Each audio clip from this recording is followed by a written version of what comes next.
Pastor Zillinger's Daily Devotions. Psalm 120, a song of ascents. In my distress I called to the Lord, and he answered me. Deliver me, O Lord, from lying lips, from a deceitful tongue. What shall be given to you, and what more shall be done to you, you deceitful tongue? Your word is sharp arrows, with glowing coals of the broom tree. Woe to me that I sojourn in Meshech, that I dwell among the tents of Kedar. Too long have I had my dwelling among those who hate peace. I am for peace, but when I speak, they are for war.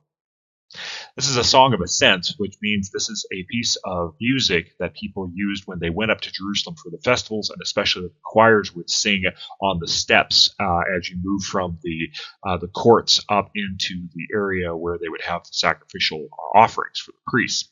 And so this is something that's in the church. It's church music, which is kind of interesting because it talks about some distress and war that happens, and that we in our distress call upon the Lord and he answers us, deliver us from this.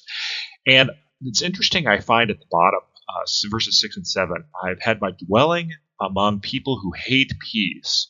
I speak peace, but they want war. And I think sometimes this is a complaint or a concern or an issue that Christians have in our country and in the world, especially if you're in a war-torn area. Now, I know Christians in America might feel this a little bit. There are Christians across the world that feel it even greater, that they are people who want to bring peace. They not only want to have peace upon the land where there's no violence and there's justice, but then also peace in Christ to other people. And everybody around them wants war. They want violence. They want to take from others. I kind of think about this. This is maybe a little bit of what it was like right before the flood and population of the planet. Everybody trying to kill each other, take stuff from each other, just lawlessness that happens. And we see this happening in our own world today as our population of the world goes up, as resources are more scarce or not divided equally or not divided to those who have needs. And then also people who just want to take from others. And we say, hey, we want peace, and all they do is want more.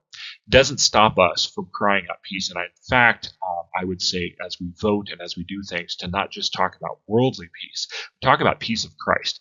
This is the peace that passes all understanding. This is the peace that we have between God and us. We're no longer at war with God. We're his children. And this is the peace that lasts for all eternity. So stick with that. Having peace of our land is a very good thing to cry out as well. And don't be discouraged when it seems like the world is against you. Jesus Christ has always said the world is against us, but have no fear. He has conquered the world.